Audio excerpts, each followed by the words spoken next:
Hey guys, tonight we're going back, way back, to the land of pharaohs, towering pyramids, and gods who ruled not just the heavens but the fate of every living soul. Ancient Egypt, a civilization that rose from the sands of the Nile to shape the very foundations of human history. But behind the grandeur of its temples and the majesty of its monuments lies a far grittier reality. Life wasn't all gold and glory, it was sweat, survival, and sacrifice under a scorching sun that showed no mercy. So, before you get too comfortable, take a second to like the video and subscribe if you love diving deep into the past.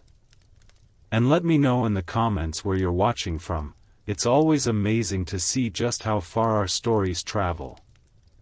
Now, dim the lights, get cozy, and let's journey together to a time when the gods walked among mortals, and the weight of the afterlife was felt in every breath. Welcome to ancient Egypt, where life was a trial, death was a journey, and eternity was the ultimate prize. The first rays of the sun sliced through the thin linen curtains of the mud brick house, spilling over the packed dirt floor and creeping steadily up the walls. Dust motes floated lazily in the golden light, twisting and turning like tiny dancers. Outside, the sounds of morning stirred, hooves clopping on stone pathways, the bray of donkeys, distant chatter of merchants setting up their stalls by the riverbank. The day had begun. Nefri sat up slowly, rubbing her eyes with the back of her hand. Her bed was nothing more than a simple mat of woven reeds, its texture imprinted on her skin. She pushed aside the linen sheet, already sticky from the growing heat. In the corner of the small room, a clay jar of water waited, its surface shimmering with a thin layer of dust. She dipped her hands in, splashing her face, feeling the cold shock rattle her awake.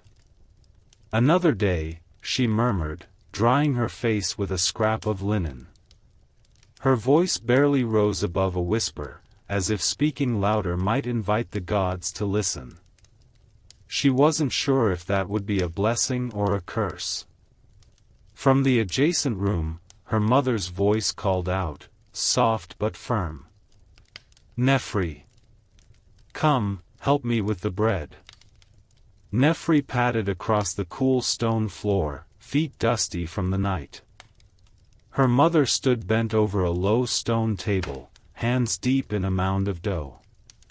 She was a wiry woman with sharp eyes and hands that moved like they belonged to someone much younger. Years of grinding grain, kneading dough, and carrying jars of water from the river had sculpted her into something unbreakable. "Here," her mother said, not looking up. She handed Nefri a lump of dough, heavy and sticky. "Shape it into rounds. Not too thick this time. Remember last week? We nearly broke our teeth." Nefri smiled and began to work the dough in her hands. The coarse texture of the barley flour scratched her palms, but she didn't mind. It was part of the ritual, part of the routine that tethered her to this life in the shadow of the Nile. Outside, the sun continued its climb, turning the clay walls of their home a deep, burnt orange. As they worked, the familiar rhythm of the village stirred to life. Women carrying tall jars balanced on their heads, skirts swaying with each step, moved gracefully down the narrow streets. The scent of roasting fish and simmering lentils drifted through the open window, mingling with the tang of river mud. It was life as it always was, predictable, steady, unyielding. "Did you hear the news?" her mother asked, voice hushed, as if the walls themselves might be listening. Nefri glanced up, hands still kneading. "What news?" Her mother leaned closer, eyes darting toward the open window. "They say the priests are planning another tribute for Pharaoh's journey to Karnak. Offerings from every household." Grain, oils, even livestock this time. Nefri's hands paused in the dough. Livestock? But most families barely have enough as it is. Her mother's lips pressed into a thin line. The gods demand what the gods demand. And Pharaoh speaks for the gods. Remember that. Nefri nodded but didn't respond. Her hands moved more slowly, shaping the dough with deliberate care. Outside, the sun was already high, and the day had only just begun. The sun climbed higher, and with it, the bustling life of the village swelled. Nefri and her mother moved to the outdoor oven, a dome of hardened clay where fires were lit each morning. Smoke curled lazily from its vents, blending with the scent of bread and dust. Nefri slid the dough rounds onto the heated stone, listening to the faint sizzle as they made contact. Across the street, children chased each other through the narrow alleys, their laughter echoing off stone walls. Vendors began shouting their wares: dates, fish, spices piled in woven baskets that lined the market paths. From time to time, the sharp crack of a reed whip could be heard, a harsh reminder of authority in this land where Pharaoh's word was law. "Are you going to the ceremony?" Nefri asked as she watched the bread slowly rise. The heat from the oven flushed her cheeks. Her mother shook her head. "No. We can't afford to lose a whole day of work. Besides, it's not for the likes of us. That's for the nobles and the priests. They'll have their feasts and ceremonies. We'll be lucky if we're left with enough grain after the collection." Nefri bit her lip. "But isn't it supposed to honor Ra? To ensure the Nile floods well this year?" Her mother gave a dry laugh. "Ra does what Ra wills. Ceremony or no. We give because we must, not because it changes the river's mind." The bread finished baking, golden brown and steaming. Nefri pulled the rounds from the stone, placing them into a basket lined with cloth. She looked out over the bustling village, her gaze drifting to the horizon where the great temple of Karnak stood tall and gleaming. Its massive columns and towering obelisks shimmered in the distance, casting long shadows that seemed to stretch endlessly toward them. "Maybe one day I'll see it up close," she whispered. Her mother's eyes softened, just for a moment. "Maybe," she said, and there was something like hope in her voice. "Maybe you will."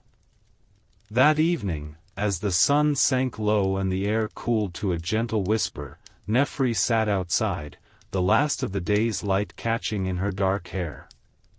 She stared out at the river, its surface reflecting the crimson of the setting sun. Boats drifted lazily across the water, their sails catching the breeze, and for a moment, everything felt still, timeless, eternal. But even as she watched, the distant drums of the temple began to beat. Slow and steady, a call to prayer, a call to tribute. The sound rolled across the water like thunder, breaking the stillness. A reminder of the gods and the pharaoh who spoke for them. A reminder of duty. Nefri closed her eyes, listening to the rhythm, feeling it in her bones. This was her world, the land of pharaohs, the kingdom of Ra. And though she was just one soul among thousands, she felt the weight of history settle around her like the sun's final rays. The morning came with the soft cry of ibis birds gliding over the Nile, their wings cutting through the dawn mist like blades of ivory. Nefri was already awake, standing at the edge of the riverbank with her bare feet sinking slightly into the cool mud. She watched as fishermen cast their nets, the ripples spreading across the water's surface in perfect circles. Beyond them, Barges floated lazily, heavy with goods bound for the markets of Thebes. Her hands were damp from the morning's labor, hauling water jars, grinding grain, shaping bread for the day ahead. But her eyes were fixed on the distant horizon, where the great pillars of Karnak rose like ancient sentinels against the sky. She had only seen it from afar, its silhouette shimmering in the heat, towering above everything else like the very heart of the gods. A shout pulled her from her thoughts. Across the narrow street, a procession was forming, men in white linen robes, their heads shaved and polished to a shine, carrying staffs adorned with symbols of Ra and Osiris. They walked in perfect unison, their sandals kicking up small clouds of dust as they moved. Behind them, oxen were being led, their flanks painted with sacred symbols, garlands of flowers hung around their thick necks. "What's happening?" Nefri asked aloud, though there was no one to answer. Her mother emerged from their home, wiping her hands on her apron. "Another tribute," she said flatly, her eyes following the procession. "They're preparing the offerings for Karnak." Nefri's breath caught in her throat. "To Karnak? When?" Her mother turned to her with a raised brow. "Today. Didn't you hear the priests this morning? They sent word. Pharaoh travels to Karnak for the feast of Ra. Offerings from every district will be sent ahead of his arrival." Nefri's eyes widened. "And, are we going?" Her mother's expression softened just a bit, as if she wanted to hold back the truth but couldn't. "If we finish the bread early, we might catch the procession before it leaves." Nefri's heart thumped wildly in her chest. She had dreamed of seeing Karnak her entire life. Its towering obelisks, the great hypostyle hall with columns so wide it would take 5 men to encircle one with their arms. The place where Pharaoh communed with the gods, where Ra was honored with gold, grain, and the blood of sacrifices. Without another word, Nefri ran back inside, hands working swiftly over the remaining dough, shaping it with practiced precision. Her mother joined her, and together they baked in silence, the only sound the crackling of the fire and the distant hum of chanting priests. The sun was almost at its peak when they finished. Nefri tied back her hair with a strip of linen, brushed the flour from her hands, and gathered the loaves into a basket. Her mother tossed a thin shawl over her shoulders and nodded toward the road. "Come on, before the priests get too far ahead." They joined the throngs of villagers moving toward the main path, all heading in the same direction. Carts piled with grain, bundles of reeds, jars of olive oil, and clusters of dates rattled over the uneven stone streets. Children weaved in and out of the crowd, their laughter ringing out above the noise. The scent of myrrh and incense drifted on the breeze, mingling with the sweet aroma of fresh bread. Ahead, the procession stretched out like a serpent, winding its way north along the Nile's edge. The priests led the way, their chants rhythmic and deep, punctuated by the slow, steady beat of drums. Behind them, the offerings were piled onto wooden carts, pulled by oxen draped in white cloth, their horns adorned with garlands of lilies. Nefri stared in awe as they walked, her eyes drinking in every detail. She had never been part of a procession like this, never walked in step with priests and scribes, never followed the sacred path to Karnak. It felt like stepping into a story, one she had heard 100 times but never lived. "Look," her mother whispered, nudging her arm. Nefri followed her gaze and gasped. Up ahead, just beyond the edge of the riverbank, the great pylons of Karnak loomed, stretching toward the sky like colossal gates. They were carved with images of gods and warriors, stories of battles and blessings, etched into stone so deep the shadows cast by the sunlight seemed to make them move. As they drew closer, Nefri could see the colossal statues that flanked the entrance, ram-headed sphinxes standing guard, their stone eyes unblinking, eternal. The crowd thickened, voices rose in excitement and reverence. Women threw handfuls of lotus petals into the path, their white and pink blossoms trampled underfoot by the priest's sandals. Nefri's breath came faster. She could feel the hum of energy in the air, a current that ran from person to person, linking them all in purpose and devotion. Her mother squeezed her hand, and she looked up to see a rare smile on her lips. "Come," her mother said, her voice soft and full of wonder. "We've made it." They followed the procession through the towering pylons, past the rows of statues and into the heart of the temple. Columns soared above them, their surfaces carved with hieroglyphs that spoke of ancient kings and forgotten gods. The air was thick with incense, the scent almost overpowering. Priests moved with solemn grace, their hands raised in prayer, their eyes cast upward. Nefri barely noticed her feet moving. She was transfixed, her gaze drawn to every flicker of torchlight, every whisper of the priests. Here, she thought, the gods could hear you. Here, Ra himself could reach down from the heavens and touch the stone. She felt small, insignificant even, but in the best possible way, as if being part of something vast and eternal gave her purpose. Her mother leaned down and whispered into her ear. "This is where Pharaoh prays. This is where the gods listen." Nefri nodded, her eyes wide with awe. The drums beat louder, and the priests' chanting grew stronger, rising and falling like the breath of the temple itself. It felt alive, as if the stone walls held memories of every prayer, every offering, every whisper of devotion. For the first time, Nefri understood why people gave so much to the gods. It wasn't just fear. It was belonging. It was connection. Here, among the towering columns and flickering flames, she felt it too. The great halls of Karnak seemed to stretch on forever, each column rising like the trunk of an ancient cedar, its surface carved with stories older than memory. Nefri moved through the shadows with her mother, their footsteps softened by the thick layers of sand and scattered lotus petals.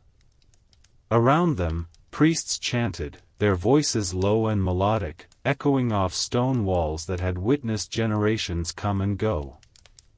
They reached the outer courtyard where crowds gathered around pools of still water, their surfaces reflecting the grandeur of the temple pylons. Farmers, merchants, and craftsmen alike had traveled from distant villages, their offerings stacked high on carts that lined the pathway. Nefri watched as scribes marked the goods with swift strokes of reed pens, their scrolls filling with symbols she couldn't decipher. "Look," her mother whispered, pointing toward the far side of the courtyard. Nefri followed her gaze and felt her breath catch. There, just beyond the throngs of people, stood a line of soldiers clad in bronze and leather, their spears tipped with silver that flashed in the sunlight. Behind them, a chariot gleamed, its golden frame adorned with emblems of Ra and Anubis. The horses, draped in rich fabrics, stamped their hooves impatiently, their breath visible in the cool morning air. "It's the royal guard," Nefri murmured, barely able to contain her excitement. Her mother nodded, her eyes shining. "Pharaoh will be here soon. The feast of Ra is not complete without his blessing."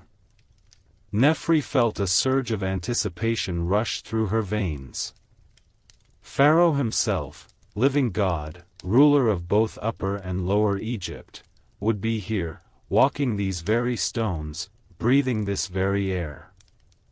The idea seemed impossible, like something from the old tales her grandmother used to tell by firelight. Suddenly, the hum of the crowd grew louder, whispers spreading like wildfire. Nefri craned her neck, rising on her toes to see over the mass of people. A path began to clear, guards stepping aside with practiced precision, their spears raised in salute. The first to appear were the standard-bearers, their banners flapping gently in the breeze, each emblazoned with the sigil of the royal house. Behind them walked priests dressed in immaculate white robes, their heads bowed, hands clasped in prayer. The crowd parted further, and then she saw him. Pharaoh. His chariot glided forward, pulled by 4 stallions whose coats shimmered like obsidian. He stood tall, adorned in gilded armor that gleamed under the midday sun, a crown of lapis and gold resting upon his brow. His eyes were sharp, unyielding, surveying his people with a gaze that seemed both knowing and distant. Nefri couldn't move, couldn't breathe. She had seen statues, murals, carvings, but nothing compared to this. He was real, flesh and blood, living and breathing, the embodiment of Ra upon the earth. Her mother knelt beside her, head bowed low, and Nefri followed suit, her knees pressing into the hard stone as the procession passed. Ra bless you, great Pharaoh, her mother whispered under her breath, voice trembling with reverence. Nefri kept her eyes lowered, but she couldn't help the tiny flicker of curiosity that made her peek up from beneath her lashes. Pharaoh's gaze was fixed ahead, unyielding, but for just a fleeting moment, his eyes swept over the crowd, meeting hers. Her heart stopped. She blinked, and he was gone, carried forward by his guards, the chariot rolling smoothly over the polished stones. Nefri remained frozen, her eyes locked on the place where he had stood. The ceremony that followed was like something from a dream. Priests gathered at the great altar, pouring libations of wine and honey onto the sacred stones, their chants rising and falling in a rhythm that seemed to pulse through the ground itself. Incense coiled in the air, thick and sweet, spiraling up toward the heavens as if reaching for the gods themselves. Nefri stood with her mother near the edge of the courtyard, watching in silence as Pharaoh dismounted his chariot and ascended the steps to the altar. His movements were deliberate, practiced, as if every gesture held divine significance. The priests surrounded him, their robes fluttering in the hot breeze, their hands raised in supplication. A scribe stepped forward, unrolling a long scroll inscribed with rows of hieroglyphs. His voice rang out over the courtyard, reciting the words of the offering, blessing Pharaoh's reign and asking for Ra's light to shine upon the kingdom. The crowd murmured in agreement, their hands raised in silent prayer. Nefri felt the air grow heavy, as if the weight of the gods pressed down upon them all. She closed her eyes and let the chants wash over her, feeling the connection that linked them all, priest and peasant, soldier and scribe, ruler and servant. Here, under the watchful eyes of the gods, they were one. When the ceremony concluded, the crowd began to disperse, filtering back through the towering pylons and out onto the dusty roads that led to the villages beyond. Nefri walked alongside her mother, the weight of the experience heavy upon her shoulders. "Did you see him?" Nefri whispered, her voice barely audible over the shuffle of feet. Her mother glanced at her with a smile. "Of course. How could I not?" Nefri hesitated, her fingers tracing the rim of the basket she still held.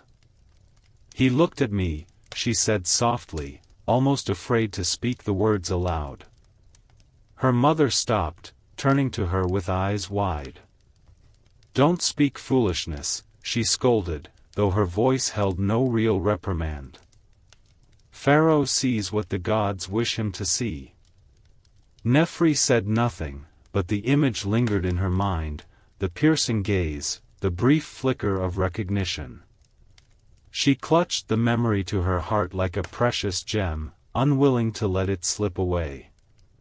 As they walked homeward, Nefri cast one last glance over her shoulder at the towering walls of Karnak, the statues of the gods standing watch. For the first time, she felt as though the stories her grandmother had told weren't just tales of distant greatness. They were real, pulsing with life and power.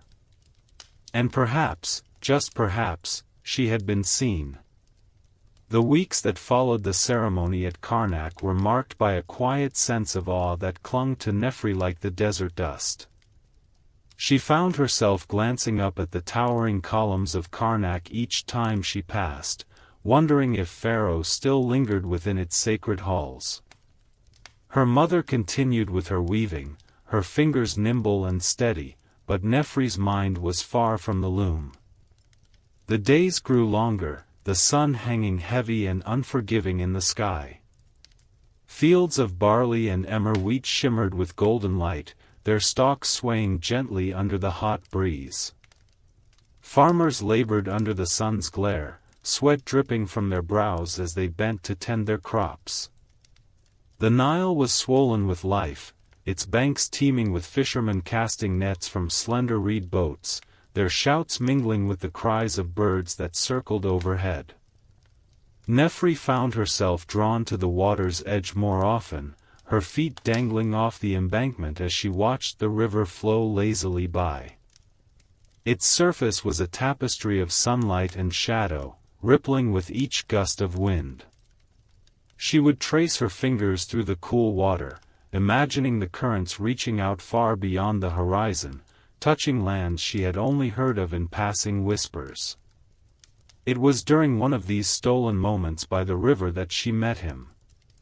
He was older than her by a few years, with dark hair pulled back into a tight braid and eyes the color of polished bronze. His skin was tanned from hours under the sun, and his hands were calloused and strong. He was dressed simply, in a linen tunic that hung loosely around his shoulders, the edges frayed from wear. He approached with a bundle of papyrus reeds slung over his shoulder, his gait confident and unhurried.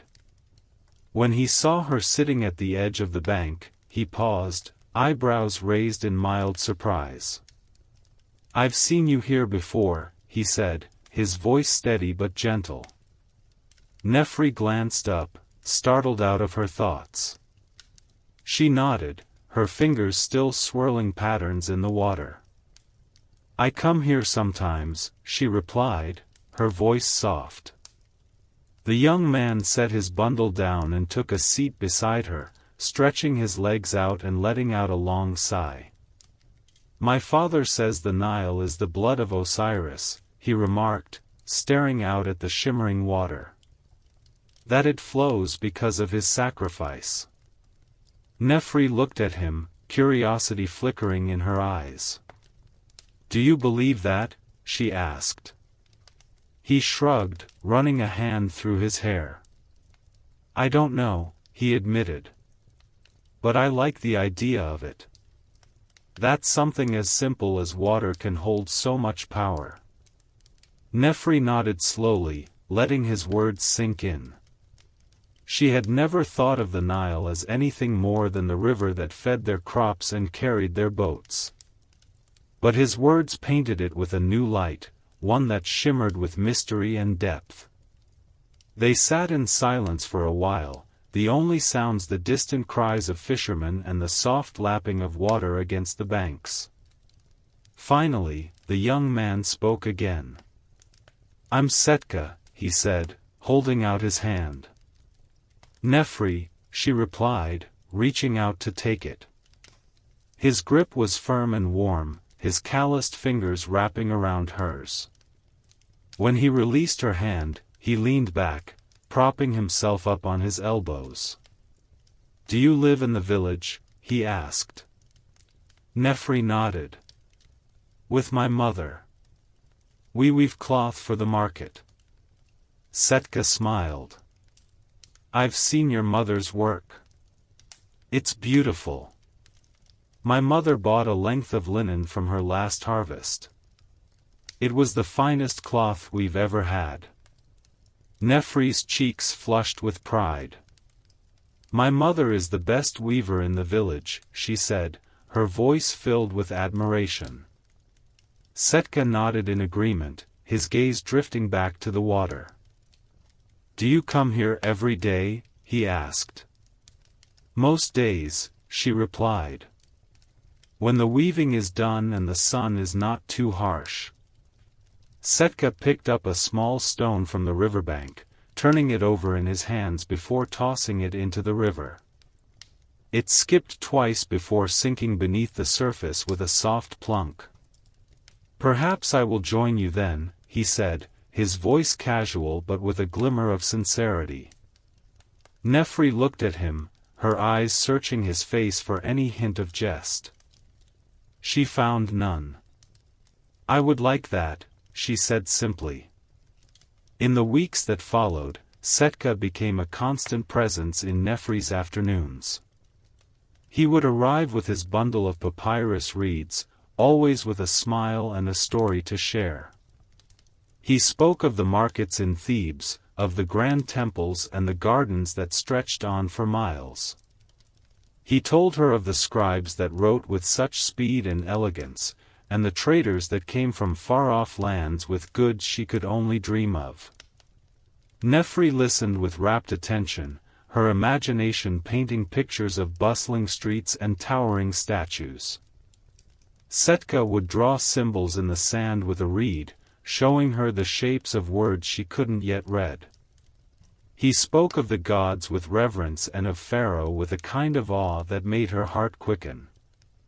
One day, as the sun dipped low over the horizon and the shadows grew long, Setka leaned closer, his voice dropping to a whisper. There are secrets here, he murmured, his gaze fixed on the river. Things hidden beneath the sands, things the priests don't speak of. Nefri's brow furrowed. What do you mean? She asked, her voice barely above a whisper. Setka glanced around, his eyes scanning the bank for eavesdroppers. I can't say here, he whispered. But if you trust me, I'll show you. Nefri felt her heart leap into her throat.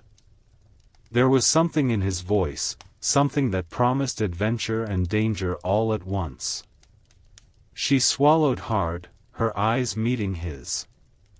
I trust you, she said softly.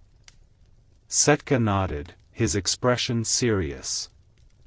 Then meet me at dawn, he said. By the edge of the old quarry, where the sand turns red. Before she could respond, he rose to his feet, slinging his bundle over his shoulder. He turned to her, his eyes gleaming with excitement.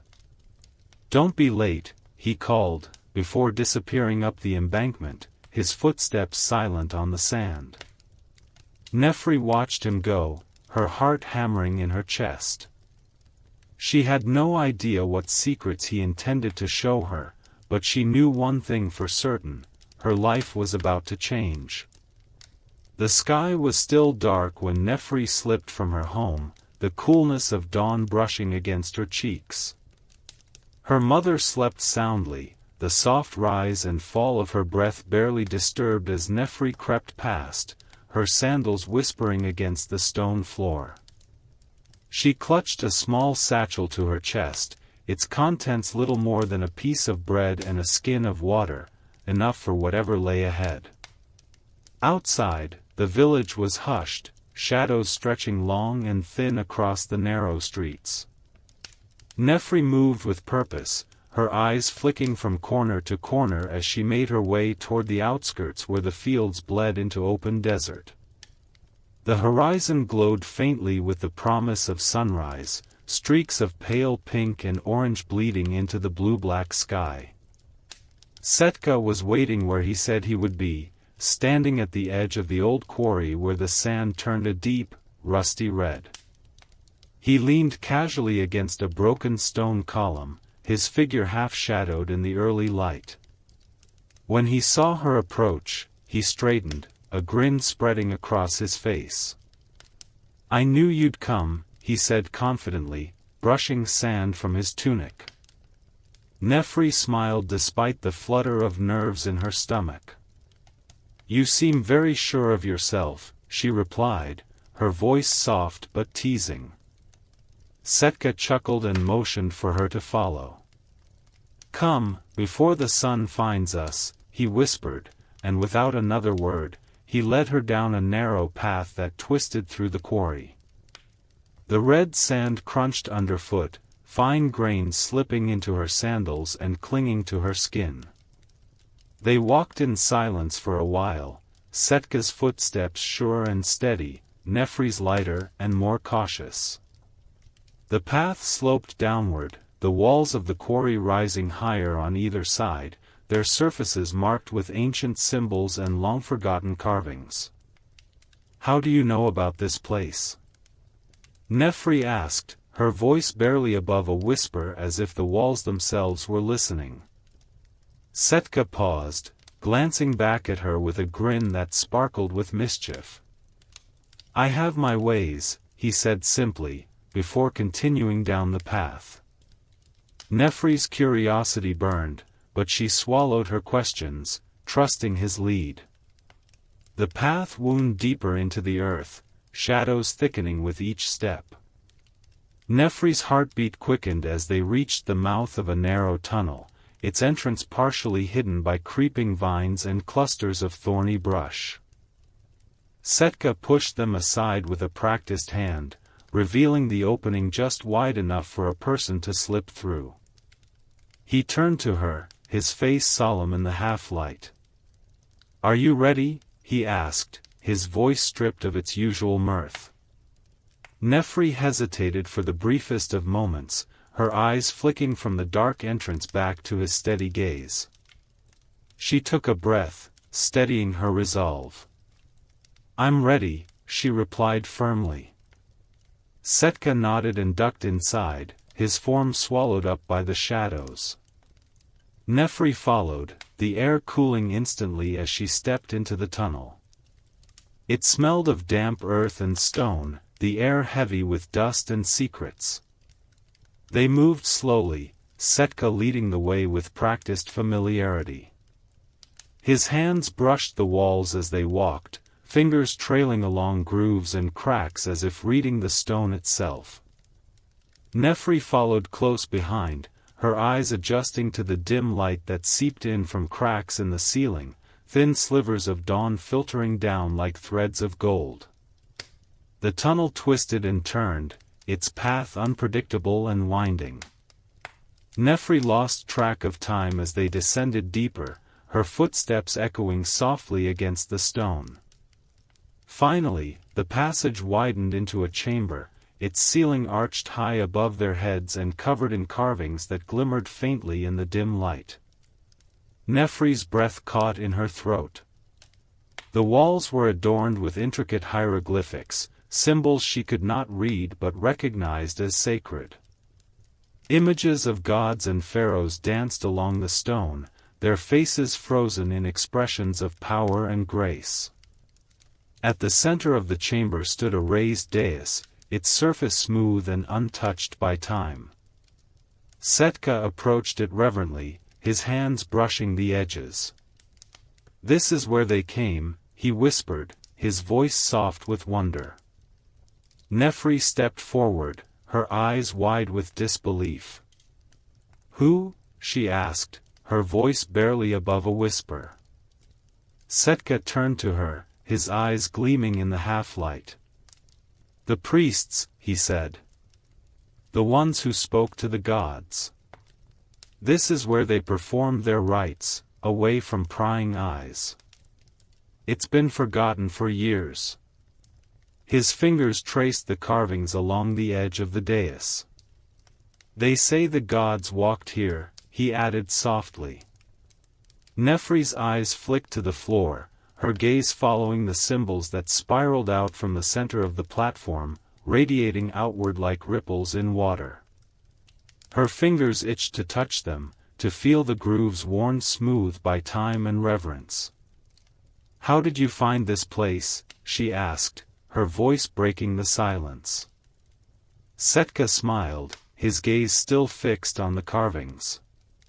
"My father, he was a stonecutter," he said, his voice laced with pride. "He used to work these quarries.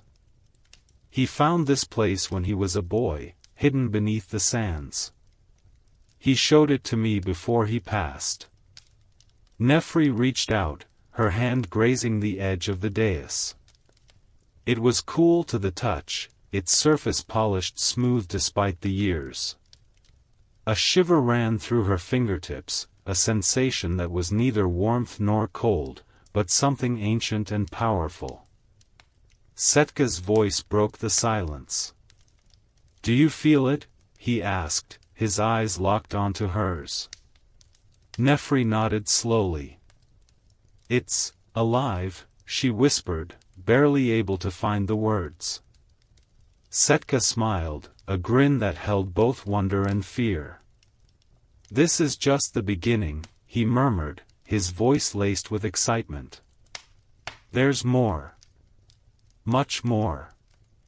Before she could respond, the distant echo of footsteps reached their ears, soft but deliberate, growing louder with each heartbeat. Setka's eyes went wide, and he grabbed her hand, pulling her toward the tunnel's entrance. "Come on," he whispered urgently. "We can't be seen here." Nefri's heart thundered in her chest as she followed him, her hand slipping into his as they fled back into the shadows of the tunnel, the echoes of ancient secrets whispering in their wake.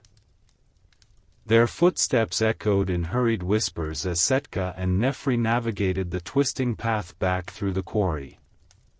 The sunlight was beginning to creep over the horizon, casting long shadows that danced eerily along the stone walls. Setka's hand gripped hers firmly, his pace relentless as he pulled her around jagged corners and over crumbling stone. "Who was that?" Nefri gasped as they skidded around another corner, the tunnel walls narrowing around them. Setka's jaw was clenched, his eyes fixed forward. "Priests, probably," he replied. "Or temple guards. Either way, they're not supposed to know anyone is down there." His voice was strained, laced with urgency. Nefri's heart thudded against her ribs. "You never said it was forbidden," she whispered, glancing back over her shoulder. Setka's grip tightened. "Some secrets are better kept hidden," he murmured, his voice dropping to a whisper. "What you saw back there, not even the elders remember. It's been buried for generations." Nefri swallowed hard, the memory of the hidden chamber still fresh in her mind, the carvings, the dais, the whispers of forgotten gods etched into stone. She had never seen anything like it. It was as if the walls themselves spoke of stories long abandoned by the sands of time. "Did your father go there often?" she asked, her voice barely carrying over the crunch of red sand beneath their feet. Setka shook his head. "Only once," he replied, his eyes flickering with the memory. "He told me it was sacred ground. A place where the gods once walked among men." He paused, glancing back at her with a serious expression. "He also told me never to go there alone." A chill crept up Nefri's spine. "But you did," she said softly. Setka's grin returned, though it was tinged with something darker. "Curiosity is stronger than fear," he replied simply. "I've been going back for years, exploring, learning the paths. There's more down there, passages that stretch for miles beneath the sands."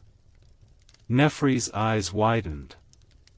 "Miles?" she repeated, disbelief lacing her voice. Setka nodded. It's not just a temple.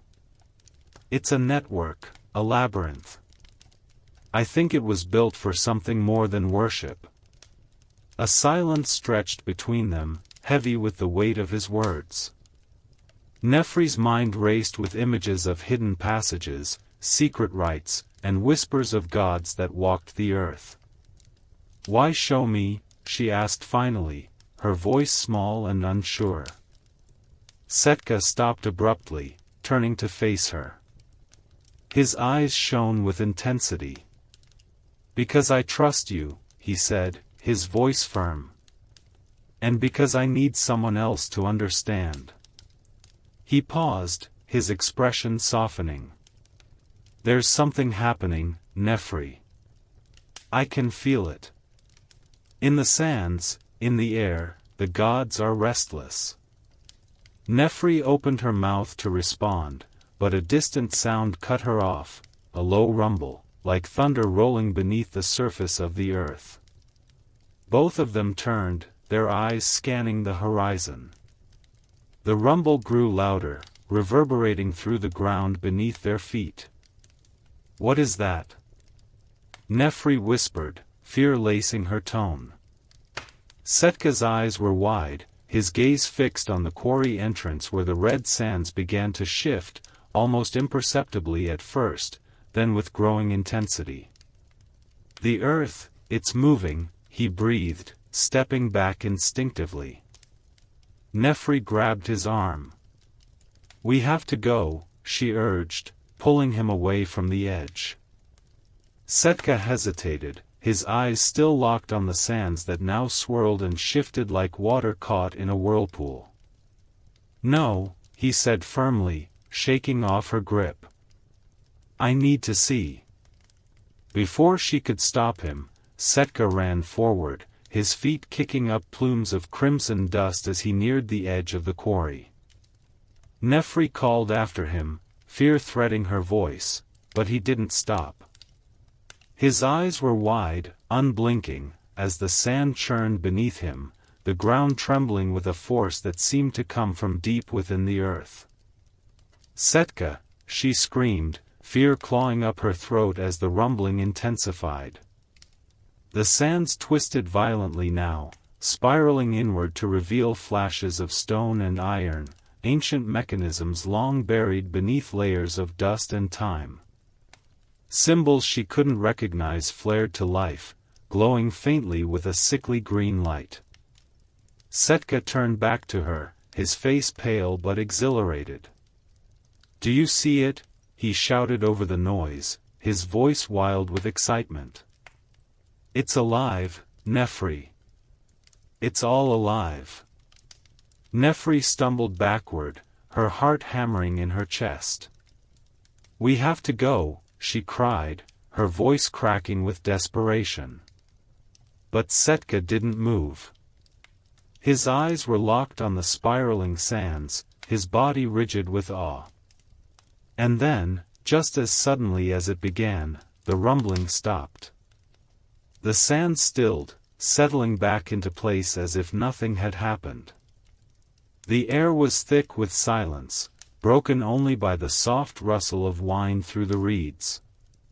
Setka stood frozen at the edge, his eyes wide with disbelief. Nefri approached him cautiously, her hands trembling. "What? What just happened?" she whispered, her voice barely audible. Setka turned to her slowly, his face pale and eyes bright with wonder.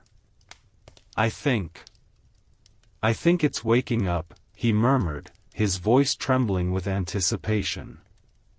"And we're the only ones who know." Nefri stared at him, the weight of his words pressing down on her like the heat of the midday sun. She glanced back at the quarry, its surface calm and still once more, hiding whatever lay beneath. "Then we need to find out what it wants," she whispered, her voice steady despite the fear clawing at her heart. Setka smiled, his eyes gleaming with determination. "And we will," he promised, his hand reaching out to hers. Together. Nefri took his hand, gripping it tightly. The sun had fully risen now, casting long shadows across the crimson sands, but she no longer feared them. There were greater things to fear now, things that slept beneath the earth, waiting for the right moment to awaken. And Nefri knew that moment was coming. The marketplace was alive with the hum of bartering voices and the clang of metal on stone. Vendors shouted out their wares, pots of honey, woven linens, bundles of herbs tied with twine. The scent of roasted meat mingled with the crisp sweetness of dates, swirling around Nefri and Setka as they navigated the crowded paths. Setka kept his head low, his gaze darting from stall to stall as if every shadow held a watchful eye. Nefri matched his stride, her heart still rattling in her chest from the events at the quarry. The images of the swirling sands and the glowing symbols refused to fade from her mind. "Why are we here?" she whispered, ducking as a pair of squawking chickens flapped by, narrowly avoiding her ankles. Setka led her through a narrow alley, his voice hushed. "I need to speak with someone. Someone who might understand what we saw." His hand grasped hers tightly, leading her past rows of clay pots and piles of grain. Nefri's eyes flickered with skepticism. And who would that be? A priest? A scribe? Her voice was edged with disbelief. Setka shook his head. "No, someone older. Someone who remembers the old stories." He paused, glancing back at her. "The ones before the temples, before the pharaohs seized control of the gods' whispers." Nefri's breath caught. "That's dangerous talk," she warned, her voice dropping to a whisper. "The priests don't take kindly to blasphemy." Setka's grin returned, sharp and unyielding. "We've already seen more than enough to know there's truth to it. I need answers, Nefri. We need to know what's happening."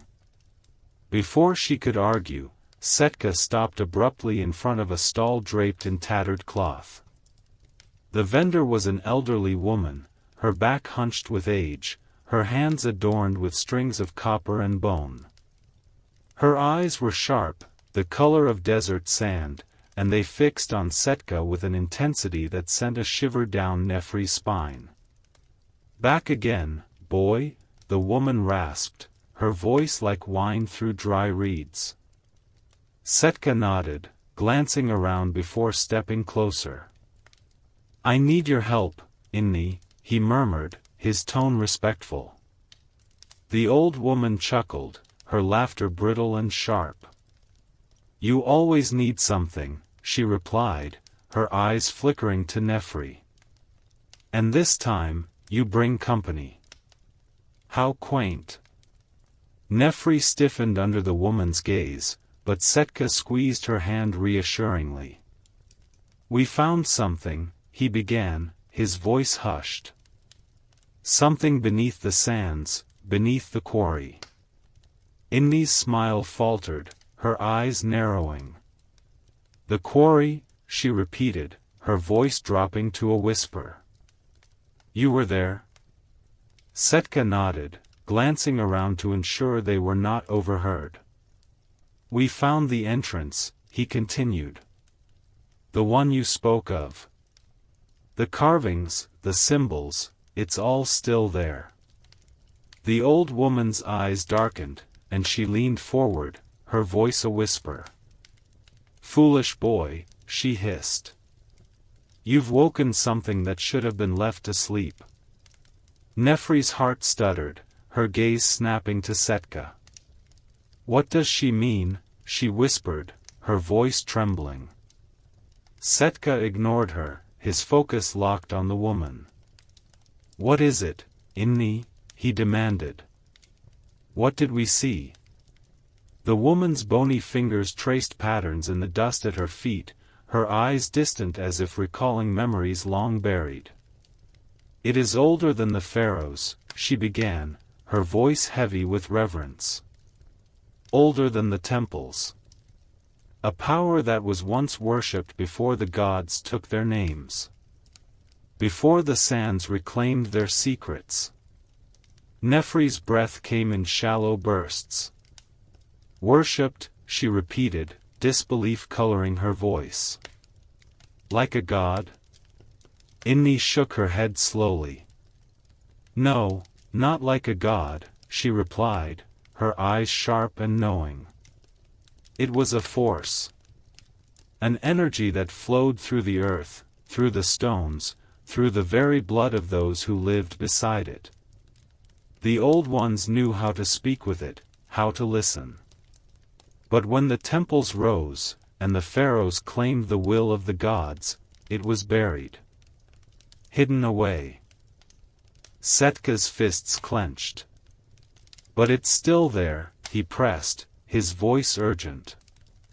"We saw it. It moved, it came alive." Inni's gaze turned steely. "And that is why you must forget it," she snapped, her voice harsh. "If the priests find out, if the pharaoh's eyes turn toward the quarry, you will not see another sunrise." She leaned in, her breath sour and thick.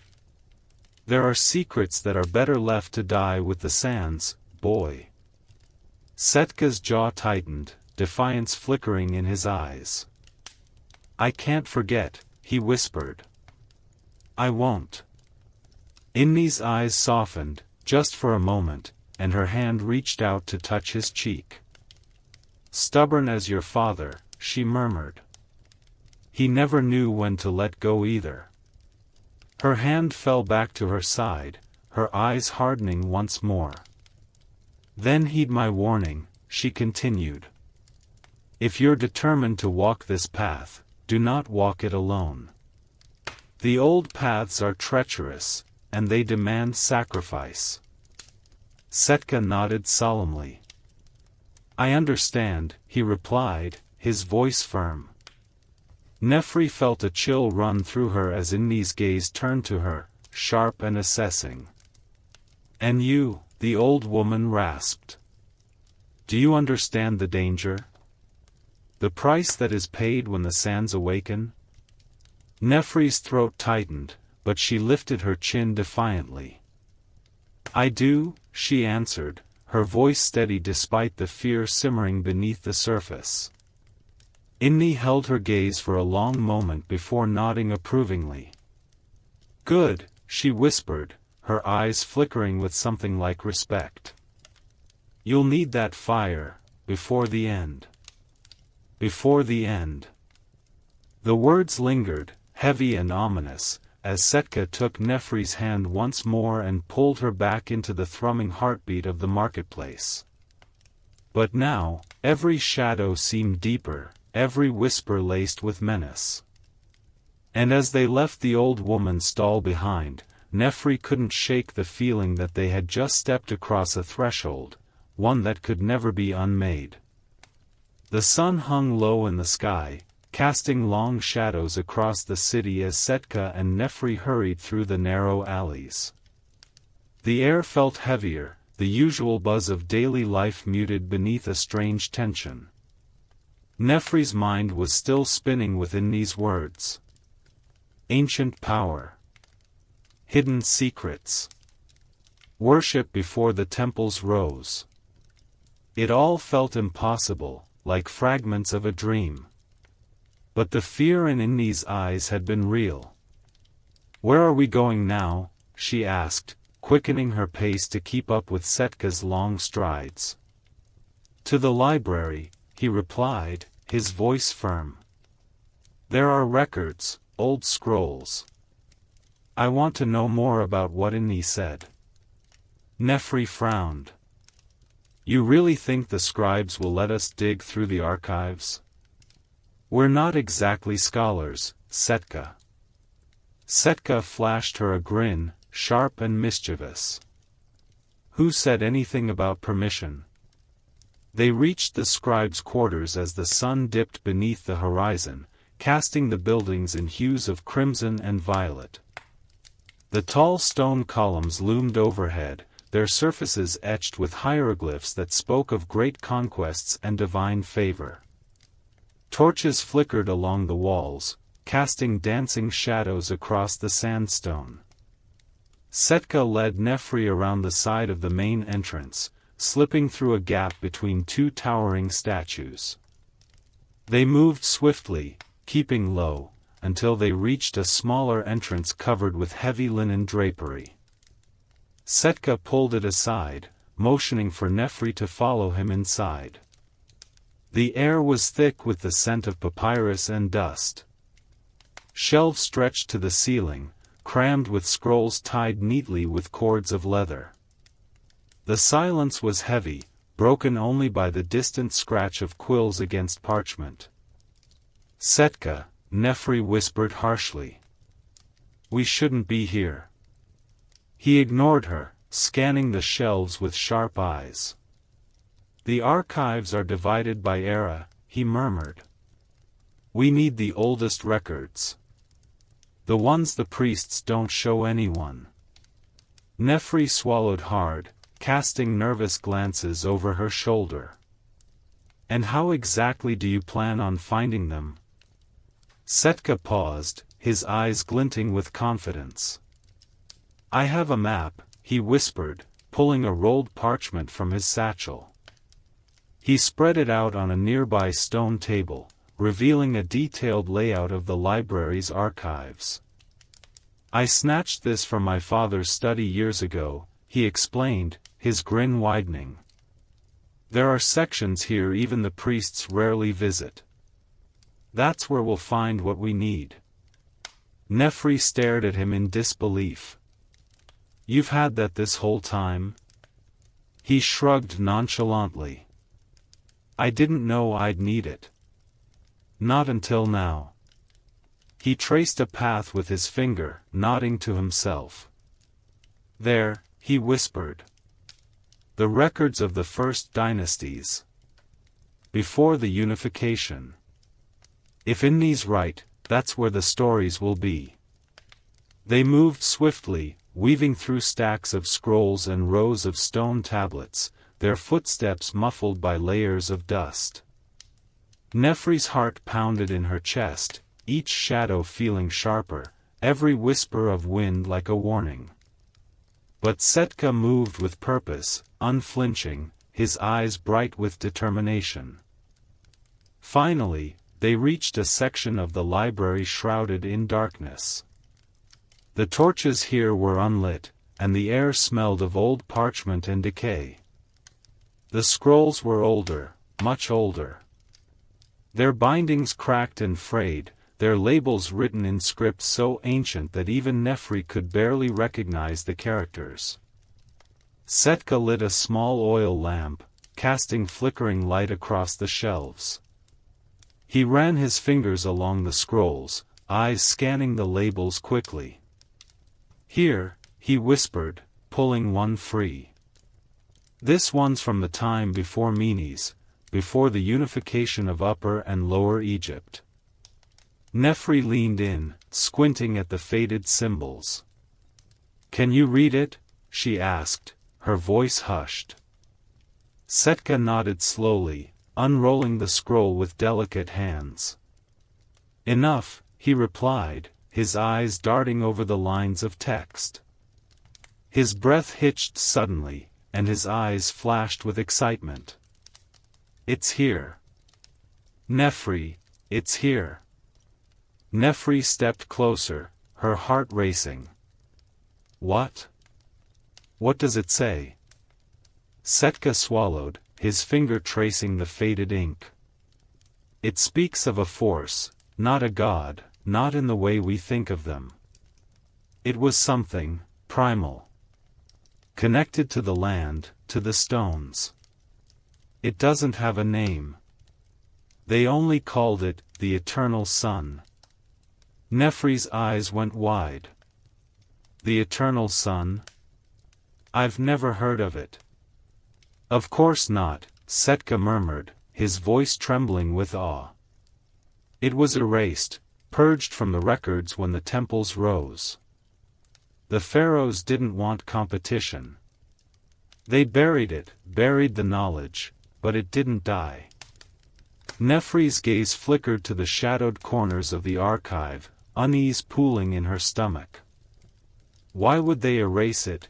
She asked, her voice barely above a whisper.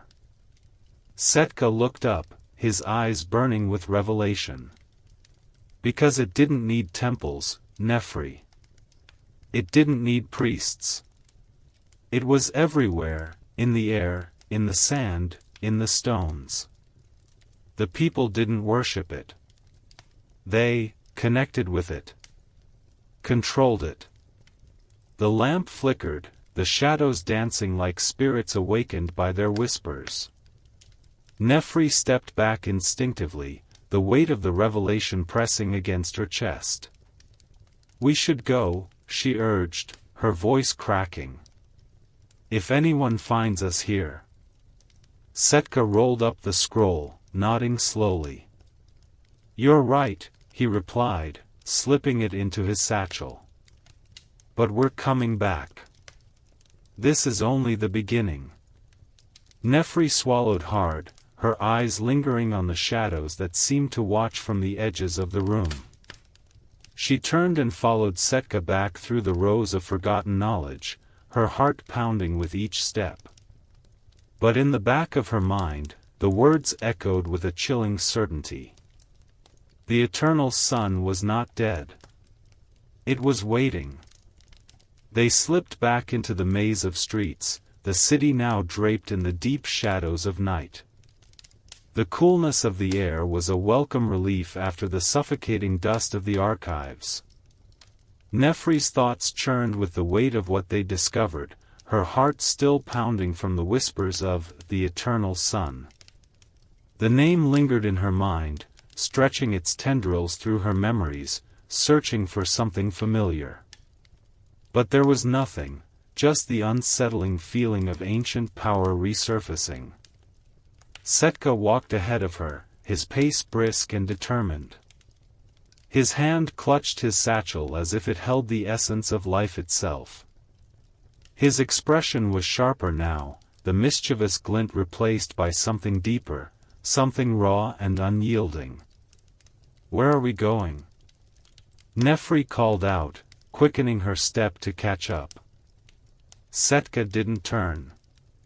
To Inni, he replied firmly. If anyone knows what this means, it's her. Nefri hesitated. You really think she'll talk? She seemed terrified just mentioning it. Setka finally stopped, turning to face her. His eyes shone with determination. She will, he said simply. Because she's the only one who can. If there's even a chance that what we read is true, then she'll understand the urgency. Nefri swallowed hard, glancing back over her shoulder.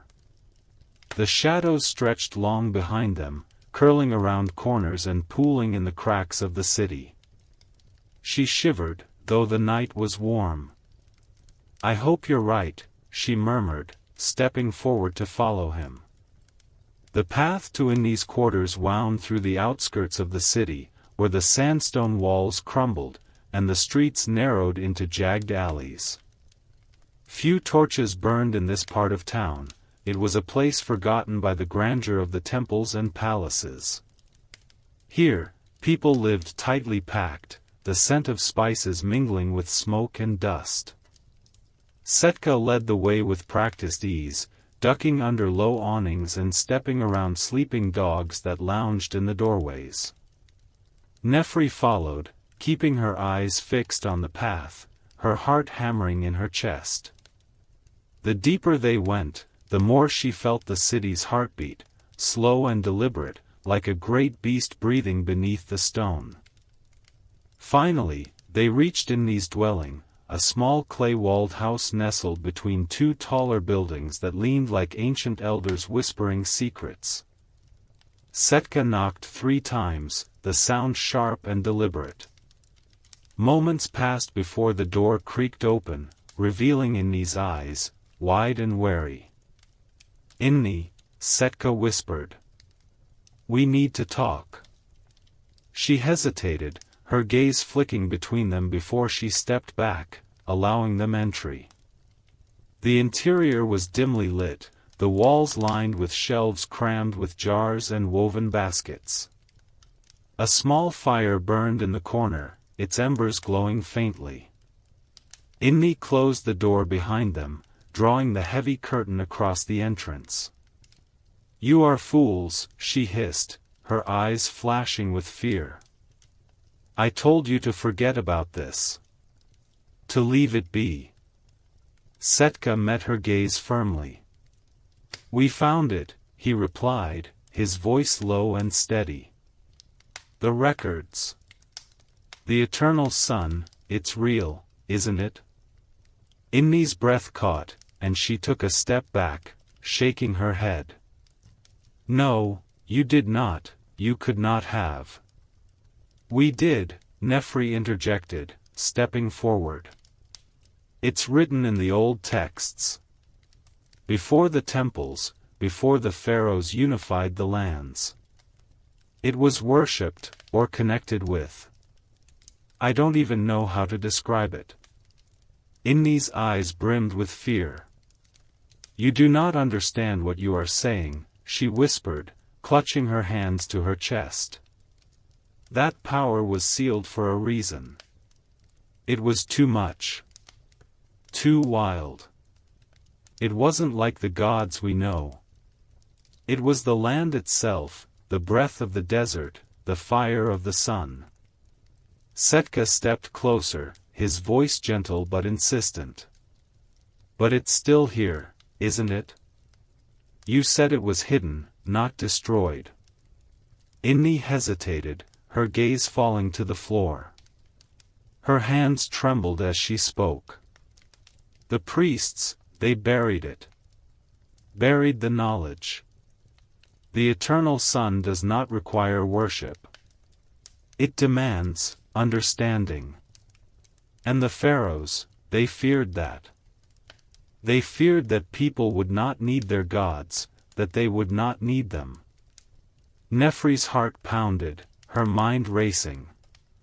But why erase it completely? Why not use it for their own power? Inni's eyes flickered with something between fear and reverence. "Because it cannot be controlled," she replied softly.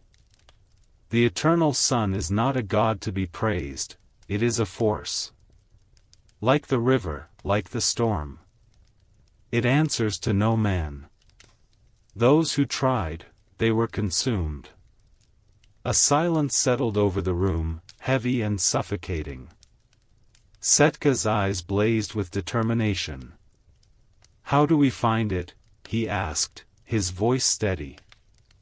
Inni stepped back, her expression hardened with disbelief. "You are mad," she whispered. "You seek that which should not be found." Setka didn't flinch. "I need to know," he replied, his voice low and commanding. "If it's real, if it's here. I need to see it." Inni stared at him, her expression softening with pity. "You think you can control it? That you can harness what the pharaohs themselves buried in fear?" She shook her head slowly. "You do not know what you are asking." Setka's eyes never wavered. "Tell me where to find it," he demanded. Inni sighed deeply, her shoulders sagging under the weight of secrets long kept. She moved to a chest at the far end of the room, unlocking it with a small iron key. From within, she pulled a rolled piece of parchment, yellowed and fraying at the edges. She handed it to Setka with trembling hands. "This is the only map that remains," she whispered. "If you follow it, you will find the path.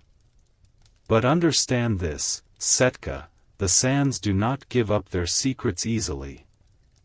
and what you find may not let you return. Setka unrolled the map, his eyes shining with purpose. We'll take that chance, he replied firmly. Nefri's breath caught, her eyes locked on the parchment. In that moment, she knew there was no turning back. The path to the eternal sun lay before them, and the sands were waiting. The morning sun crept over the edge of the city, casting long shadows across the sandstone streets. Nefri stood with Setka at the edge of the city, the rolled map clutched tightly in his hand. Inni had not slept that night, her eyes were heavy with exhaustion and fear as she watched them prepare to leave. Once you cross the river, Inni whispered, her voice trembling, you must follow the path through the valley of the forgotten. Few dare go there. Even the traitors avoid it. Setka nodded, his expression resolute. Nefri could see the determination in his eyes, the hunger for answers that burned with an unyielding fire. She felt it too, a pull, like an unseen hand drawing them towards something ancient and powerful.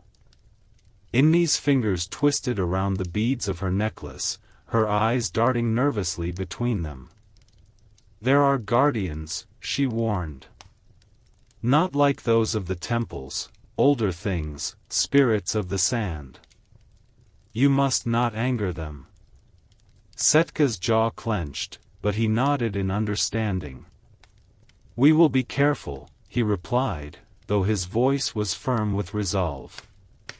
Nefri stepped forward, placing a hand on Inni's shoulder. Thank you, she whispered. We couldn't have gotten this far without you. Inni's gaze softened, but only for a moment. You must return, she urged, gripping Nefri's hand tightly. Promise me you will try. Nefri nodded, though the words felt hollow.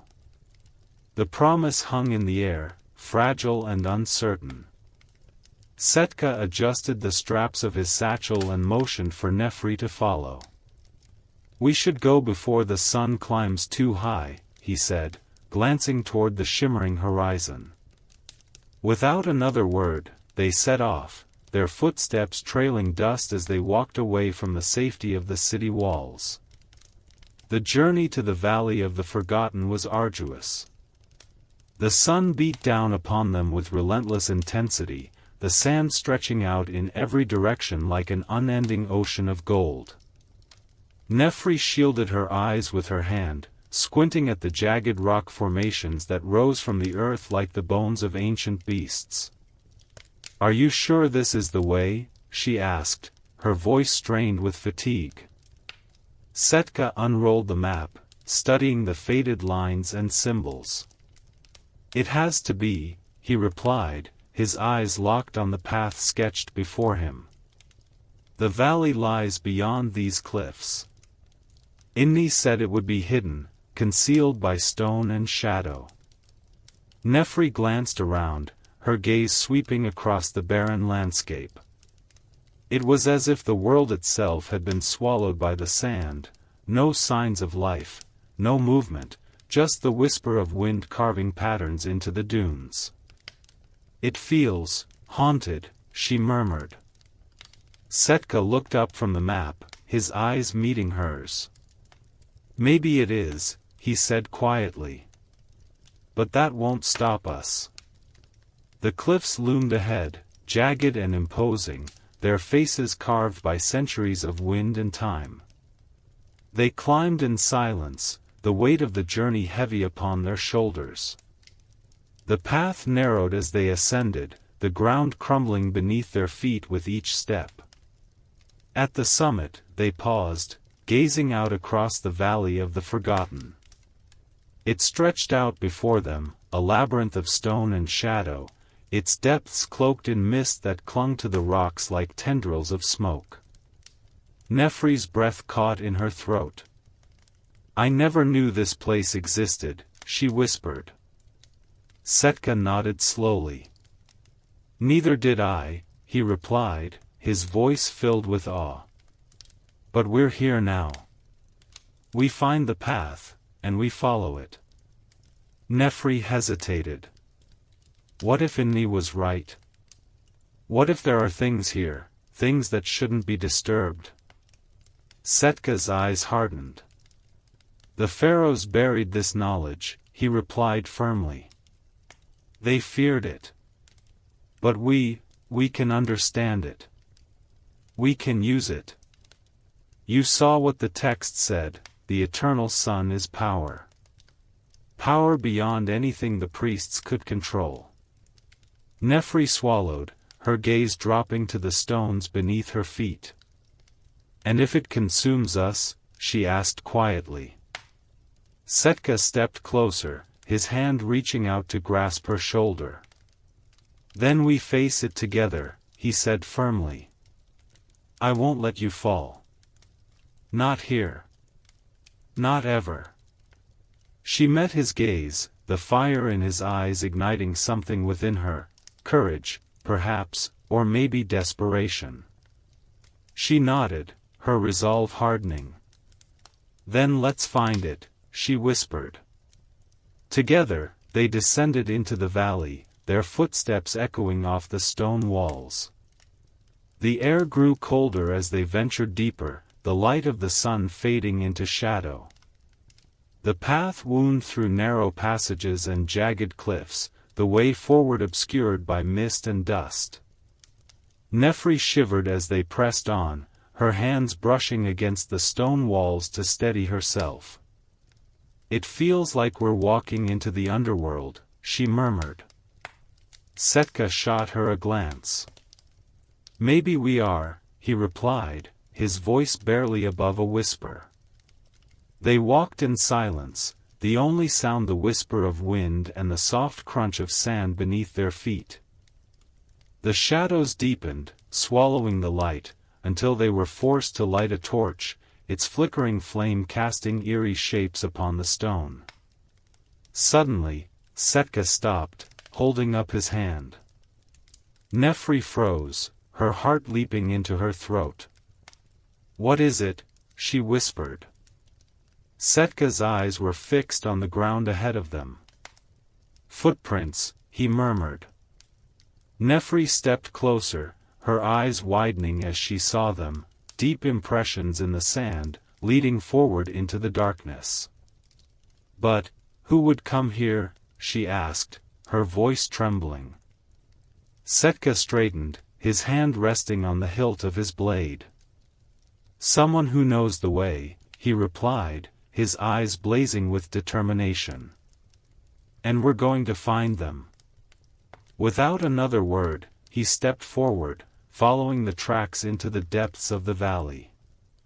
Nefri hesitated for only a moment before she followed, the shadows closing in around them like the jaws of a great beast.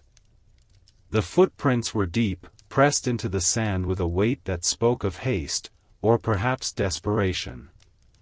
Setka moved with purpose, his eyes never leaving the path before them.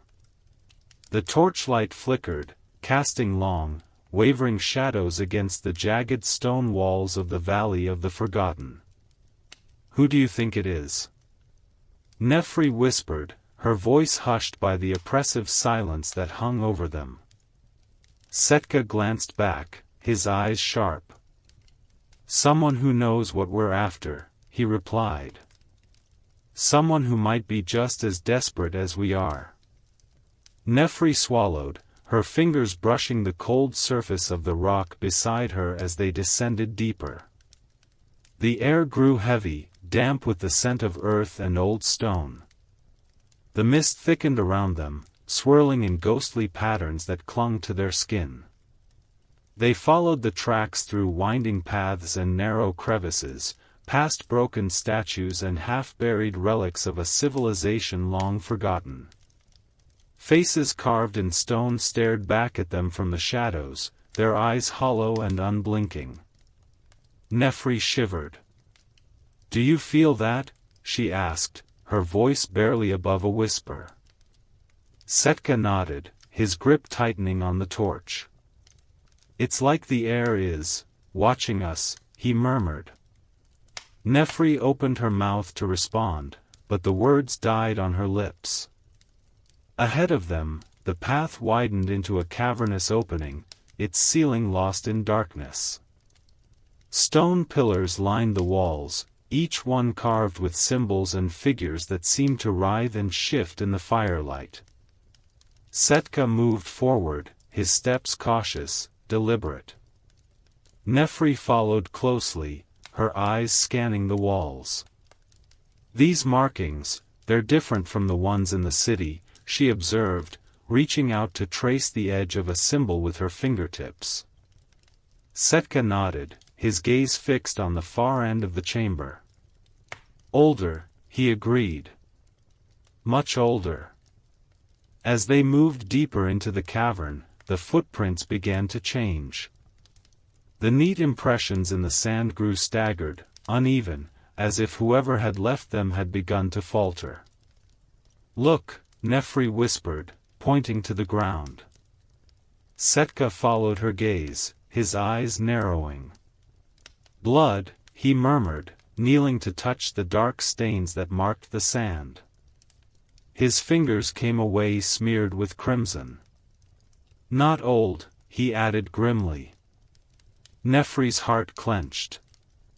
"We need to be careful," she whispered. Setka straightened, his expression hardening.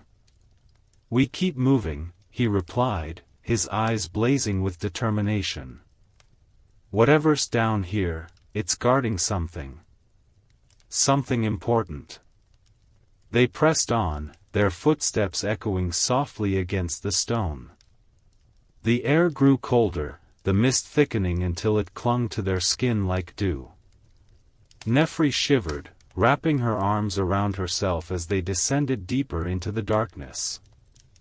"How far does this go?" she murmured, her voice swallowed by the shadows. Setka didn't answer. His gaze was fixed ahead, his posture tense. The path curved sharply, leading them into another vast chamber, this one lined with statues, each one taller than the last. The figures loomed over them, their stone faces frozen in expressions of agony and triumph. Nefri stepped closer to one of the statues, her breath catching in her throat. "Setka, look," she whispered, her voice trembling.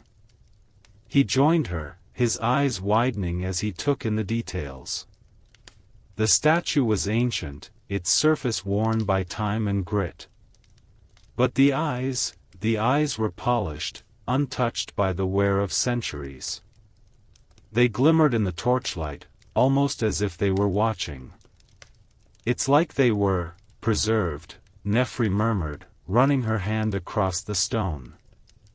"As if someone wanted them to last." Setka nodded slowly, his gaze drifting across the room. "They were guardians," he said softly. "Or prisoners."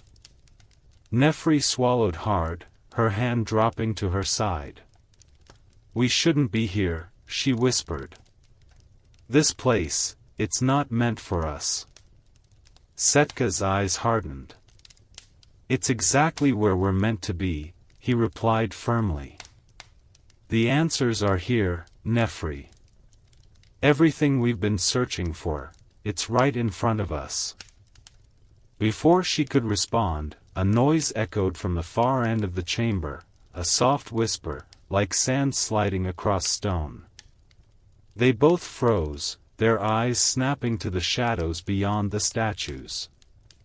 "Did you hear that?" Nefri whispered, her voice barely audible.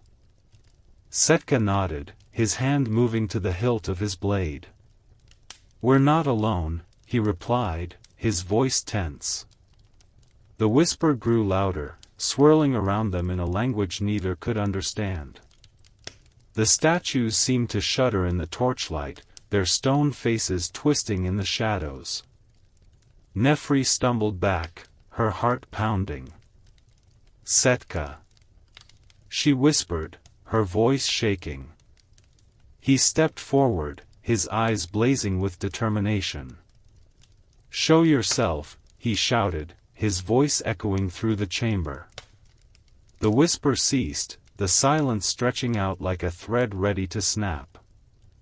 Nefri held her breath, her eyes darting around the room. "What was that?" she murmured. Setka's grip tightened on his blade. "A warning," he replied, his gaze fixed on the shadows. Before she could respond, the whisper returned, louder this time, swirling around them with the force of a storm. Nefri cried out, covering her ears as the sound grew to a deafening roar. Setka staggered back, his hands pressed against his head. The torchlight flickered wildly, casting frantic shadows across the statues. The polished eyes gleamed, reflecting the light like shards of glass. Nefri forced her eyes open, her heart hammering in her chest. Through the haze of shadows, she saw it, a figure standing at the far end of the chamber, its eyes glowing with an unearthly light. The whispers fell silent, replaced by a silence so deep it seemed to press against her ears. "Nefri," Setka whispered, his voice strained. "Do you see it?" She nodded, her eyes locked on the figure. It didn't move, its gaze fixed upon them with an intensity that sent chills racing down her spine. What is it?" she asked, her voice trembling. Setka stepped forward, his hand gripping his blade. "I don't know," he replied, his voice hardening. "But we're about to find out." Setka's steps were deliberate, echoing softly in the vastness of the stone chamber. The figure remained motionless, its silhouette barely discernible through the swirling mist. Nefri's breath caught in her throat, her fingers instinctively curling around the fabric of her cloak. "Be careful," she whispered, her voice strained. Setka ignored her warning, his eyes fixed on the figure. "Who are you?" he called out, his voice steady despite the tension in his grip. The words echoed back, distorted by the cavernous space, fading into silence. The figure shifted, its movements unnaturally smooth, almost gliding over the uneven stone floor. A whisper of cloth trailed behind it, barely touching the ground. Nefri's heart pounded as she watched, the torchlight flickering wildly against the damp stone walls. Setka tightened his grip on the blade. "I said, who are you?" he demanded, his voice louder, more forceful. The figure paused, its head tilting slightly. When it spoke, its voice was soft, almost musical, yet layered with something darker, something ancient. "I am the keeper," it replied, the words slipping through the air like mist. Setka glanced back at Nefri, his expression grim. She met his gaze, fear flickering in her eyes. "The keeper of what?" he asked, turning back to the figure. The keeper moved closer, its features still obscured by shadow.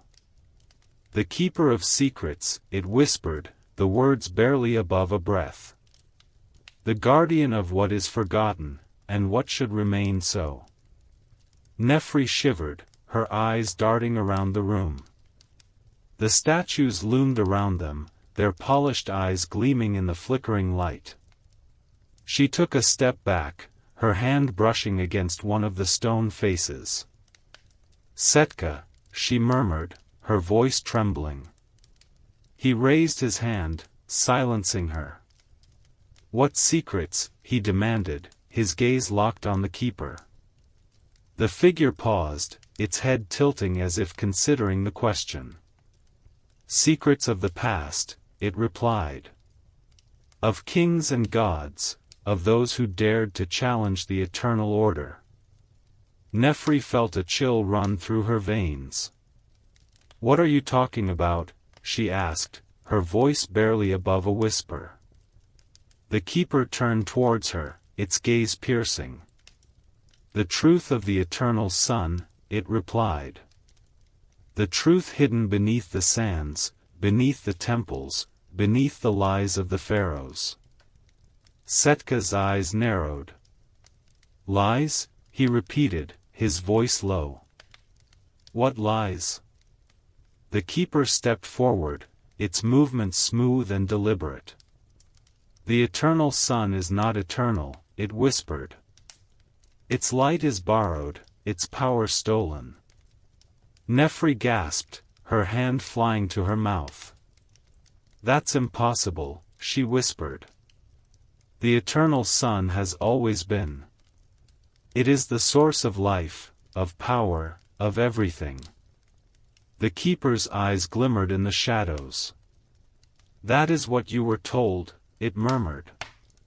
But the truth is buried, buried deep beneath the city. Beneath the temple of Ra. Setka's grip tightened on his blade. If you're lying, he began, his voice tense.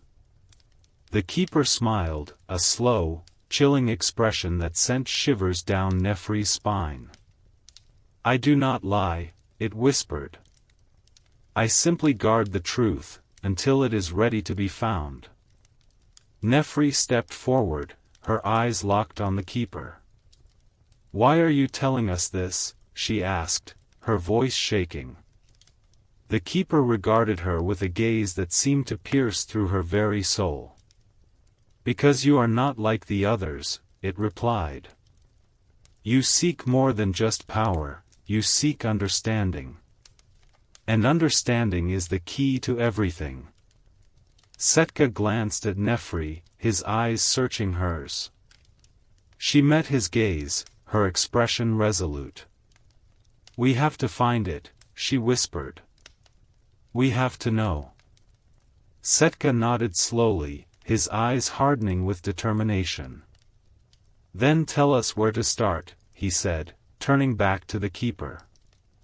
The figure's smile widened, its eyes gleaming with something akin to pride. Follow the path of the ancients, it whispered. Seek the chamber of echoes, beneath the sands, where the sun never touches. There, you will find the truth, and the choice. Nefri swallowed hard, her heart pounding. The choice? She asked, her voice barely audible. The keeper nodded, its expression solemn. Every truth demands a sacrifice, it replied softly. Are you willing to pay the price? Setka's jaw clenched, his eyes blazing with resolve. We are, he replied firmly. The keeper stepped back, its silhouette fading into the shadows. Then your path is clear, it whispered, its voice echoing through the cavern. But beware, the truth is not always what you wish it to be. And with that, the figure vanished, its presence slipping away like mist on the wind. The room fell silent, the statues watching with their unblinking eyes. Setka turned to Nefri, his expression resolute. We're going to the Chamber of Echoes, he said, his voice steady. Nefri nodded, her fear tempered by determination. We're going to find the truth, she whispered. Setka's eyes gleamed with fire. And when we do, he murmured, nothing will ever be the same. The journey to the Chamber of Echoes was unlike anything Nefri had ever experienced. The path led them deep beneath the surface of the city, through winding tunnels carved from stone long before even the oldest temples had been constructed. The air grew thick and heavy, the torchlight flickering against damp walls adorned with ancient symbols. Setka walked ahead, his step steady and unyielding, the blade strapped to his side glimmering faintly in the dull light. Nefri followed closely, her hands brushing against the rough stone as if seeking stability in the shadows. Are you sure about this? She whispered, her voice barely audible above the crackle of the torch. Setka glanced back, his eyes hard with determination. We've come too far to turn back now, he replied, his voice steady. If there's a truth hidden beneath the sands, then I intend to find it. Nefri nodded, though her heart thrummed with anxiety. The keeper's words echoed in her mind, haunting and enigmatic. The truth is not always what you wish it to be. The tunnel descended sharply, spiraling downwards into the depths of the earth. The air grew colder, biting at their skin, and the walls glistened with moisture. Shadows danced along the stone, stretching and warping with each flicker of light. Setka paused at a fork in the path, his gaze flickering between the two passages. The one to the left was narrow and jagged, its walls collapsing inward as if the earth itself had tried to swallow it whole. The path to the right was wider, smoother, its surface worn down by centuries of footsteps. "Which way?" Nefri asked, her voice hushed. Setka hesitated, his eyes narrowing. "The right seems safer," he murmured. "But sometimes the easier path is a trap." Nefri swallowed hard, her fingers curling around the handle of the torch. "So we take the left?" Setka nodded, his jaw set. "We take the left," he confirmed, stepping forward without another word. The walls closed in around them as they walked, forcing them to turn sideways to avoid scraping against the stone. Nefri's breath came in shallow gasps, the air stifling and thick. Her hand brushed against something soft and brittle, and she jerked back with a gasp. Setka turned, his eyes sharp. "What is it?" Nefri lifted her torch, illuminating the wall. Her breath caught in her throat. Bones, ancient and cracked, were embedded in the stone, their shapes twisted and warped by the weight of the earth. Skulls stared back at her, their hollow eyes empty and unblinking. "Gods!" she whispered, her voice trembling. "What happened here?" Setka's gaze hardened. "Buried alive," he replied grimly. "Or left here as offerings." Nefri shuddered, her hand shaking as she pulled back from the wall. "Offerings to what?" Setka's expression darkened. "To the secrets that were meant to stay hidden." They pressed onward, the path growing narrower still, the walls pressing in on either side. The torchlight flickered and dimmed, casting long shadows that writhed along the stone. Finally, after what felt like hours of trudging through the darkness, the tunnel widened, opening up into a vast chamber. Nefri gasped, her eyes widening in awe and terror. The room was massive, its ceiling arching high above their heads, supported by columns etched with symbols that glimmered faintly in the light. The floor was covered in sand, smooth and untouched, and in the center of the chamber stood a pedestal, ornate and gleaming with gold. Setka approached it cautiously, his eyes scanning the room for traps. "This must be it," he murmured, his voice reverent. "The Chamber of Echoes." Nefri stepped forward, her gaze locked on the pedestal. It was adorned with symbols she couldn't decipher, but their meaning was clear. They were warnings, etched deep into the gold as if to ward off intruders. "What do you think it does?" she asked, her voice trembling. Setka didn't answer. His hand hovered over the surface, his eyes alight with curiosity and determination. "It's old," he whispered, almost to himself. "Older than anything we've seen. Maybe even older than the Temple of Ra." Nefri's breath hitched.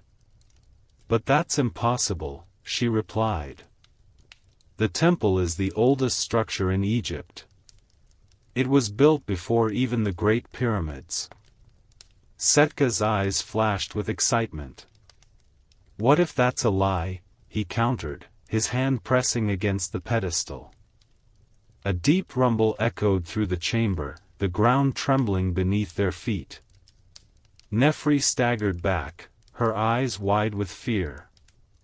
"What did you do?" she shouted, her voice swallowed by the roar.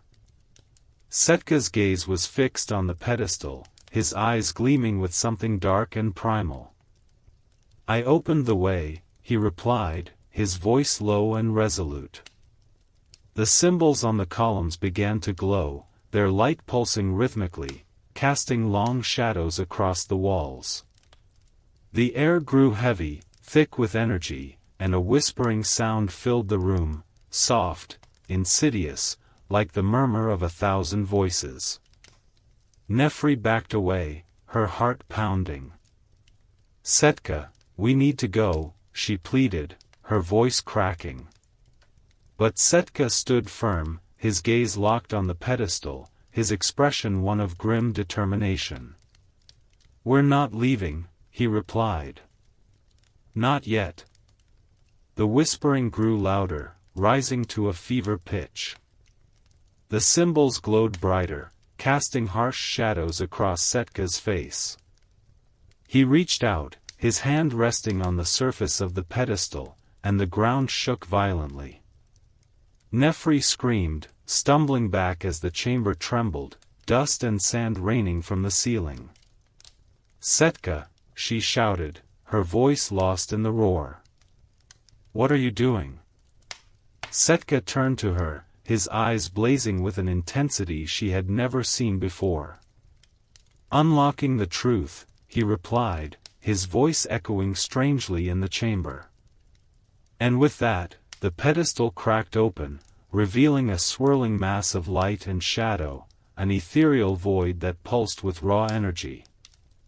The whispering grew louder, drowning out all other sound, and Nefri felt herself pulled towards the light, her feet sliding across the sand.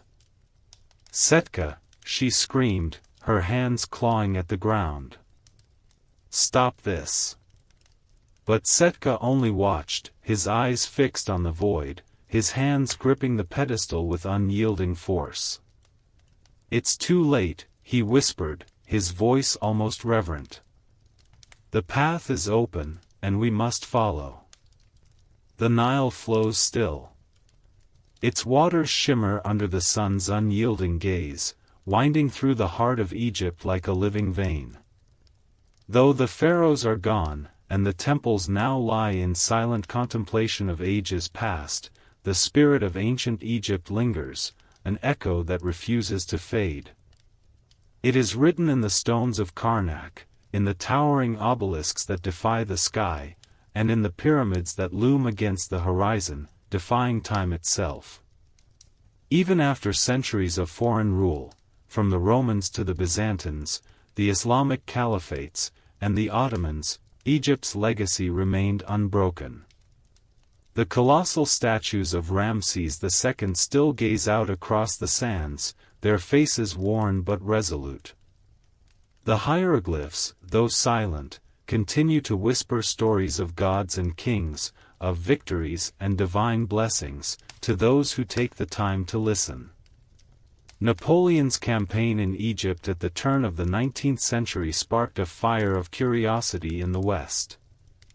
Scholars and adventurers flocked to the land of the Nile, inspired by tales of great pyramids and hidden tombs. The Rosetta Stone, unearthed by French soldiers in 1799, would become the key to unlocking the secrets of Egypt's written language, bringing voices long silenced back to life. For the first time in 2 millennia, the names of pharaohs were spoken aloud once more, their stories resurrected from the stone. The Great Pyramid of Giza, still standing after more than 4,000 years, remains a testament to human ingenuity and spiritual devotion. Its perfect alignment with the stars continues to baffle architects and astronomers alike. It is more than a tomb, it is a statement of eternity. The Sphinx, carved from limestone and standing sentinel over the Giza plateau, stares unblinking toward the east, as if awaiting the return of Ra, the sun god, to awaken Egypt once more. The Valley of the Kings holds its secrets still. New tombs are uncovered, revealing treasures untouched by time, paint still vibrant, gold still gleaming, as if the artisans had only just laid down their tools. It is said that the tomb of Nefertiti remains hidden somewhere in the valley, her secrets yet to be uncovered. Egyptologists search tirelessly, driven by whispers of hidden chambers and undiscovered burial sites, believing that the sands still hold mysteries untold. But Egypt's greatest legacy is not just in its monuments or its treasures, it is in its spirit of eternal life. The ancient Egyptians believed that to speak the name of the dead was to make them live again. And so, we speak their names: Tutankhamun, Ramses, Nefertari, Cleopatra. We walk through their temples, gaze upon their statues, and read the stories etched in stone. In doing so, we honor their belief that death is only the beginning. Today, tourists from every corner of the globe stand in awe before the Great Pyramid, wander the halls of Karnak, and sail along the Nile, just as the pharaohs did.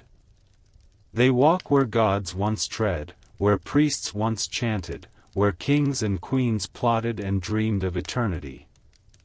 The temples may be ruins, but they are not dead. They are alive with the whispers of the past, with the heartbeat of a civilization that refused to be forgotten. Egypt may have fallen from power, but it did not vanish. Its influence is etched in the very fabric of history, its architecture inspiring designs across the world, its gods living on in stories and myth, its knowledge forming the foundation of medicine, astronomy, and engineering.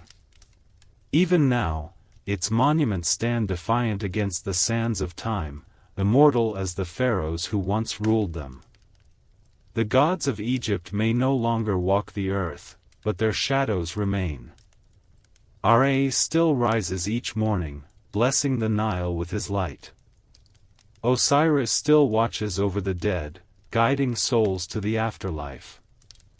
And in the stillness of the desert night, when the wind whispers through the ruins of temples and tombs, you can almost hear their voices, soft, distant, but eternal. For Egypt was not just a kingdom, it was a promise. A promise that greatness endures. That names are not forgotten. That life, even in death, finds a way to live on. And so, the Nile flows still.